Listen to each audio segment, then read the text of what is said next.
Good afternoon, everyone. You know, every year on the second Sunday of Lent, we get this story of the transfiguration of Jesus. And there's a lot going on here. Right? Jesus takes Peter, James, and John up to the top of the mountain, and Jesus is transfigured there. His appearance changes. His clothing, his face become dazzling white. And then here come Moses and Elijah, and they have a conversation. And Peter gets this great idea: I'm going to build 3 tents to commemorate the occasion.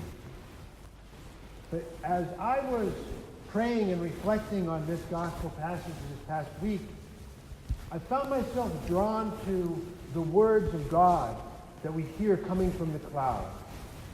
This is my beloved Son, with whom I am well pleased. Listen to him. And this command that God gives us, it struck me, it's a very simple and yet difficult command. Because let's face it, listening can be easier said than done sometimes. And as I was reflecting on the challenge I have sometimes with listening, I was reminded of an incident that occurred when I was in second grade.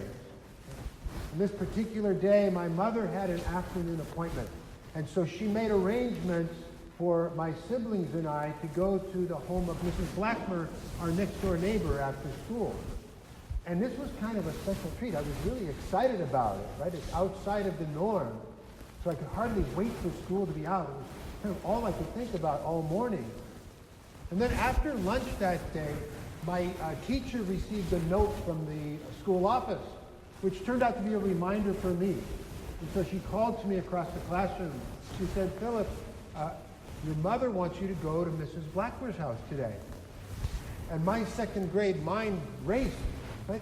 I mean, I already knew this. Why would my mother call the school with information I already had? Unless maybe there was something new.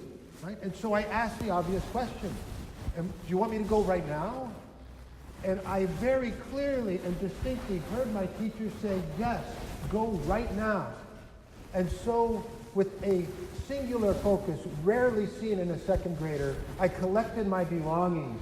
I rushed out of the classroom, dashed across the schoolyard to my bike, and pedaled as fast as I could to Mrs. Blackmer's house. And when I arrived, she was expecting me. Not because that was the time I was supposed to be there, but because the school had called in advance to tell her that I had escaped. Oblivious. I was oblivious to the fact that my teacher and several classmates were chasing after me to get me to come back to school. As it turns out, I thought I was listening to my teacher, but I really just heard what I wanted to hear. That day, I allowed my own agenda to get in the way of truly listening to my teacher.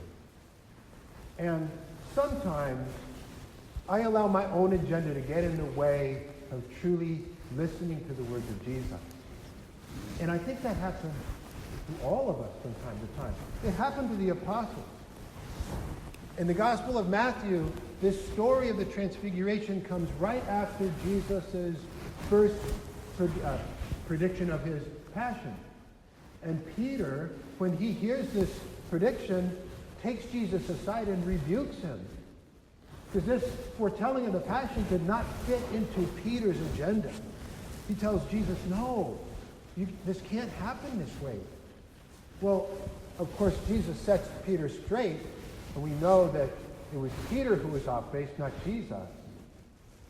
But God is unambiguous with this command. Listen to my beloved Son. And the words are intentional. It's not hear Jesus, it's listen to Jesus. We are called to listen to Jesus with an open heart and an open mind, rather than impose our own agenda on the gospel and hear what we want to hear. And the commands that Jesus gives us are unambiguous. Commands like love your neighbor as yourself, feed the hungry, clothe the naked, welcome the stranger. I think for many of us, there are two two things that kind of get in the way when it comes to listening to Jesus, to following Jesus. First, we can be like I was in second grade and kind of impose our own agenda. Or we can just not really listen at all, but only hear the words of Jesus. And although there's some overlap, hearing is much different than listening.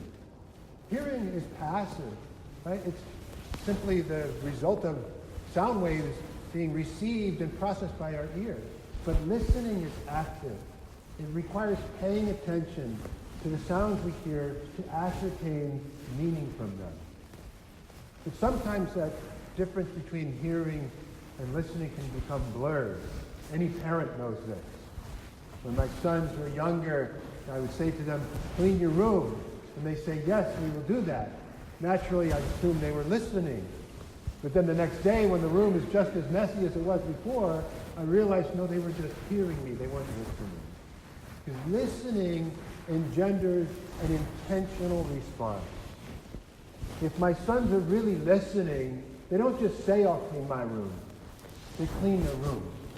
And if you and I are truly listening to the words of Jesus, we don't just say we will love our neighbors.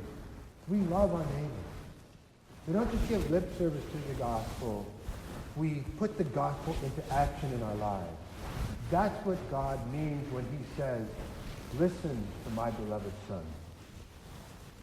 So this afternoon, we come together as a community of faith on this Lenten journey.